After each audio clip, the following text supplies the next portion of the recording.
చూడు కూర్చాలరావు, నువ్వు అడగడంలో ఏమీ తప్పులేదయ్యా. మా వర్కర్స్ మమ్మల్ని అడగబట్టి ఇంకెవరిని అడుగుతారు?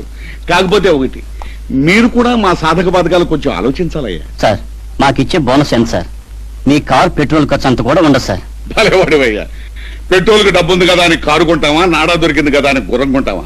అలాగే ఇప్పుడు బోనస్ ఇచ్చారనుకో, రేపు సరుకు కొనడానికి డబ్బు లేక ఫ్యాక్టరీ మూసేయాల్సి వస్తుంది. అమ్మాయి సరుకు అంటే మన ఆ సరుకా? ఓరి పిచ్చి బెదరు, మదర్ లేకపోయినా నిద్ర లేకపోయినా మనుషులు హాయిగా బతకొచ్చు గాని చింతామణి లేకపోయినా చీర్స్ లేకపోయినా మనం బతకలేమని బిగ్ బెదర్కి తెలుసురా. నువ్వు నోరు మూసుకో, నీకేం తెలిసావదు. అయితే ఈ మాటే మా వాళ్ళకి చెప్పమంటారా సార్? ఏంటి మా చింతామణి కథ? నువ్వు వెళ్ళి మీ వాళ్ళతో చెప్పబోయే. వాళ్ళకి బోనసే కావాలో ఫ్యాక్టరీ నడవటమే కావాలో వాళ్ళే తెలుసుకోమని చెప్పు. కాదు కూడదంటే నాకు కూడా మంచిదే. ఈ కష్టాల ఫ్యాక్టరీ నడపలేకుండా ఉన్నాను. ఇక నువ్వు వెళ్ళొచ్చు.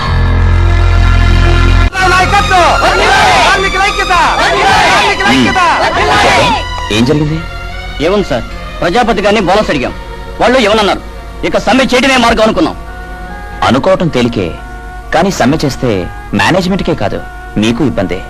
వాళ్ళకి పని చెడుతుంది, మీకు ఇల్లు గడవడం కష్టమవుతుంది. తెలుసు సార్, కానీ వేరే దారి లేదు. మరి ఉంది, మేనేజ్మెంట్తో నేను మాట్లాడి ఒప్పిస్తాను. బెదిరింపులతో పనులు జరగవు. మీరు ప్రశాంతంగా మీ పనులు చూసుకోండి, నా మాట వినండి. అలాగే సార్, మీ మాట మీద గౌరవంతో పనిలోకి వెళ్తాం. ఏం చేస్తారో మీ ఇష్టం. కమ్రేడ్స్ పదండి. ఇదిగో పిచ్చి బెదరు, ఈ కుశలరావు లాంటి ఎదవలకి మాటలతో చెబితే బుర్రకెక్కదు. బుర్ర పగల కొడితే గాని బుద్ధి రాదు.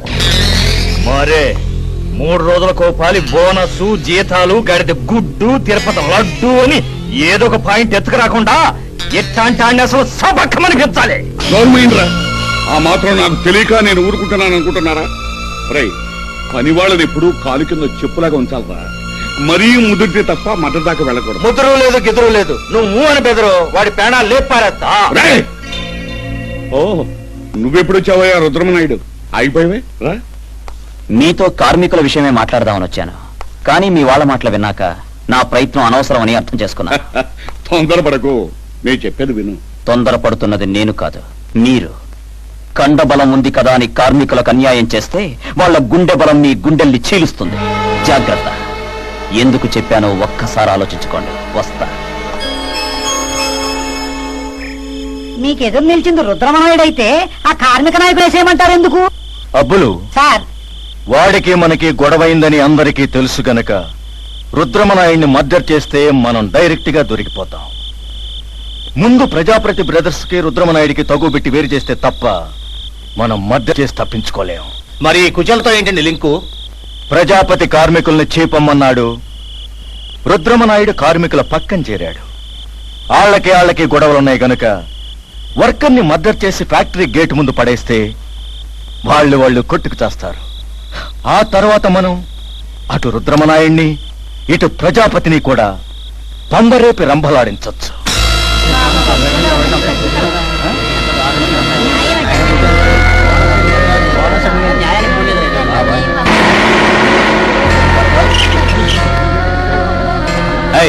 తప్పండి.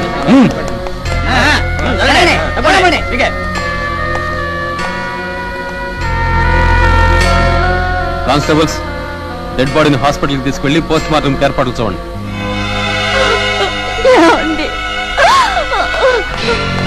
ఇన్స్పెక్టర్ గారు, పోస్ట్ మార్టం రిపోర్ట్ ఇచ్చారా? ఇవ్వలేదు. ఇస్తారులే. ఏముంది, ఈ రోజుల్లో తాగడం పొడుచుకు చావడం మామూలు అయిపోయింది. అసలు నా అనుమానం పెళ్ళాం మీద డౌట్ తో వీడికి వీడియో పొడుచుకుని చచ్చుంటాడు. ఇన్స్పెక్టర్ గారు, మీ కూటికి పేదోళ్ళమైనా గుణానికి మాత్రం తక్కువ వాళ్ళం కాదు బాబు. ఎవరో చేసిన తప్పును కప్పిపుచ్చడానికి నా బతుకు మీద మచ్చేయకండి బాబు, మచ్చేయకండి.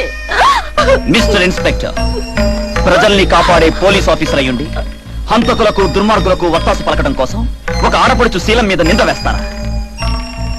డబ్బు కమ్ముడుపోయి మానవత్వాన్ని మర్చిపోయి నిజానికి దిగజారింది మీరు. మీ అసమర్థతను కప్పిపుచ్చుకోవడానికి ఇలాంటి తప్పుడు దారులు తొక్కితే ఫలితాలు తీవ్రంగా ఉంటాయి. తీవ్రం అంటున్నావు? నువ్వేమన్నా తీవ్రవాదా? నాకు తీవ్రవాదనే ముద్ర వేసి ఎన్కౌంటర్ లో చంపేద్దాం అనుకుంటున్నారా? అదంత తేలిక కాదు ఇన్స్పెక్టర్. ఈ కుచేలరావును హత్య చేసిన దుర్మార్గులు ప్రజాపతిరావు అతని తమ్ముళ్ళనటానికి సాక్షి. మీరు ఎన్ని తప్పుడు రిపోర్టులు సృష్టించినా వాళ్లకు శిక్ష పడకుండా తప్పించలేరు. నీకు చేతనం చేసుకో, మాకు ఇదొక్కటే కేసు కాదు, చాలా పనులున్నాయి. కామ్రేడ్స్, కుచేలరావుకు జరిగిన అన్యాయమే రేపు మీకు నాకు మనలో ఎవరికైనా జరగచ్చు. ప్రజాపతి గారిని మనకు న్యాయం చేయమని అడుగుదాం.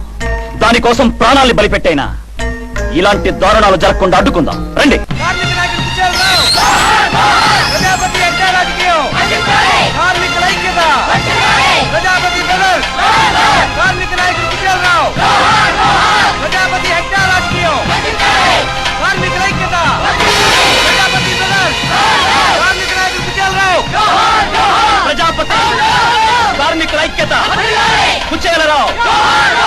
చూశారుగా, మమ్మల్ని దబాయించడం కాదు సార్, వాళ్ళకేం సమాధానం చెప్తారు ఇప్పుడు? చిచ్చే ఈ రుద్రమనాయుడు ఒకడు మన వాళ్ళు బయట వాళ్ళనే తేడా లేకుండా ప్రద్దానికి అన్యాయం అక్రమంటూ కేకలేసుకుంటూ వస్తాడు.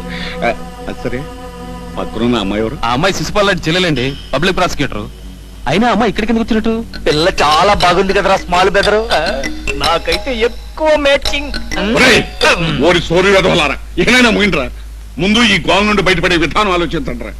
ఇదిగో ఇన్స్పెక్టర్, ఎలాగైనా నువ్వే చూడాలయ్యా. ఇదేంటండి బాబు, అడిదిపి ఇడిదిపి లాకర్ మటర్ నా మీద వేస్తారేంటి? అది కదయ్యా, నువ్వు కాస్త అండగా నిలబడ్డా ఉంటే నేను వాళ్ళని తడ్డాడించేస్తాను. సరే పదండి. పద. ప్రజాపతి హత్య రాజకీయం కార్మిక నాయకుడు కుచేలరావు. ప్రజాపతి ప్రజాపతిని కుచేలరావు కుటుంబానికి ప్రజాపతిని ఎవరు నేరస్తుడో ఎవరు కాదో నిర్ణయించడానికి నువ్వెవరు? ఆ పని చేయడానికి పోలీసులు కోర్టులో ఉన్నాయి. అయినా కుచేలరావు చావుకి నేనే కారణం అని చెప్పడానికి మీ దగ్గర ఉన్న ఆధారాలు ఏమిటి? కార్మికుల న్యాయమైన కోర్కెలు తీర్చమని బోనస్ ఇవ్వమని అడిగినందుకు నిన్న మీరే అతని మీద కోపం ప్రదర్శించారు. అతన్ని చంపితే పీడ విరగడైపోతుందని మీ తమ్ముళ్ళు అనటం నేను స్వయంగా విన్నాను. మేమా తప్పు ఫ్రెండ్, మేమంత మొనగాళ్ళమే అయితే ఈ పాటికి పెళ్లిళ్లే చేసుకుని ఉండేవాళ్ళం. ఎరా బెదరు మారే నిజం గురు. నువ్వు చూశానని విన్నానని చెప్పేదంతా అబద్ధం. నా తమ్ముడికి ఏమీ తెలియదు. ఏది నిజమో ఏది అబద్ధమో తేల్చడానికి కోర్టు ఉందని మీరే అన్నారుగా, అక్కడే తెలుసుకుందాం. తొందర ఎందుకు? ఓహో, కోర్టును మీ ఇష్టం వచ్చినట్టు బజార్లో పెట్టేస్తున్నారు కాబో. వీధిని పడి నిన్ను వాదించమని పంపారమ్మా. శిశుపాల్ నాయుడు చెల్లెలు అని అనుకుంటున్నాను. అనవసరంగా రెచ్చిపో. పిచ్చి పిచ్చిగా మాట్లాడకండి ప్రజాపతి గారు. అన్యాయాన్ని అన్యాయం అని చెప్పడానికి కోర్టే రానక్కర్లేదు, మగాడే కానక్కర్లేదు. కుచేలరావు కుటుంబానికి న్యాయం జరిగే వరకు అతడి శవాన్ని దహనం చేయకుండా ఇక్కడే ఉంచుతాం. మేం కూడా ఇక్కడే ఉంటాం. మిస్టర్ రుద్రమనాయుడు, గౌరవనీయులైన ప్రజాపతి గారిని చట్ట వ్యతిరేకంగా గృహ నిర్బంధంలో ఉంచడానికి ప్రయత్నించి కార్మికుల్ని రెచ్చగొట్టి అల్లరి చేయించినందుకు నేను అరెస్ట్ చేస్తున్నాను. అరెస్ట్ చేస్తారా? నేను చేసేది అల్లరి కాదు ఇన్స్పెక్టర్, ఆందోళన. మీరు ఏ కారణాలు చెప్పినా శాంతి భద్రతల దృష్ట్యా మిమ్మల్ని అరెస్ట్ చేస్తున్నాను. పదండి. ఆగండి ఇన్స్పెక్టర్, మీకు అరెస్ట్ చేసే అధికారం ఉండొచ్చు, కానీ దాన్ని న్యాయం కోసం పోరాడే వాళ్ళ మీద కాదు, దుర్మార్గుల మీద ప్రయోగించండి. అంతేగాని హంతకులకి కొమ్ము కాసి మా మీద చేతులెత్తాలని ప్రయత్నం చేస్తే నేను చేతులు ముడుచుకొని కూర్చో చూస్తారా మా శక్తి? పోలీసుల జులం, పోలీసుల దౌర్జన్యం. చూసారా ఇన్స్పెక్టర్, ఆ బిగిసిన పిడికిళ్లు చూడండి. అవి కష్టించి కాయలు కాసిన చేతులు. వాటి శక్తిని మీరు ఊహించలేరు. ప్రజల కోసం రక్తం చిందించేవి, ప్రగతి కోసం ఎర్రబడ్డ వేసేవి ఈ చేతులు ఇన్స్పెక్టర్. చూడండి. ఇదిగో రాను రాను గొడవ పెరిగేట్టుంది కానీ తగ్గేట్టుగా లేదు. నువ్వే కాస్త తగ్గు. ఆహా, నా కోసం మరి. సరే, మీకు కావాల్సింది కేసు మీద విచారణ, అంతేగా? మీకు తెలిసింది రిపోర్ట్ రాసివ్వండి, జరిపిస్తాను. ప్రజాపతి గారు, మరి కుచేలరావు కుటుంబానికి మేనేజ్మెంట్ తరఫున మీరేం నష్టపరిహారం ఇప్పిస్తారో చెప్తారా? అది నువ్వే చెప్పు, చేయిస్తాను. అన్నయ్య వాడు చెప్పేదేంటి, నువ్వు చేసేదేంటి? నువ్వు నోర్మై, నువ్వే చెప్పోయా. కుచేలరావు భార్యకు ఫ్యాక్టరీలో పర్మనెంట్ ఉద్యోగం ఇవ్వాలి. అలాగే అలాగేనయ్యా. Comrade Rudrama Naidu, prosecutor Swathi, comrade Rudrama Naidu,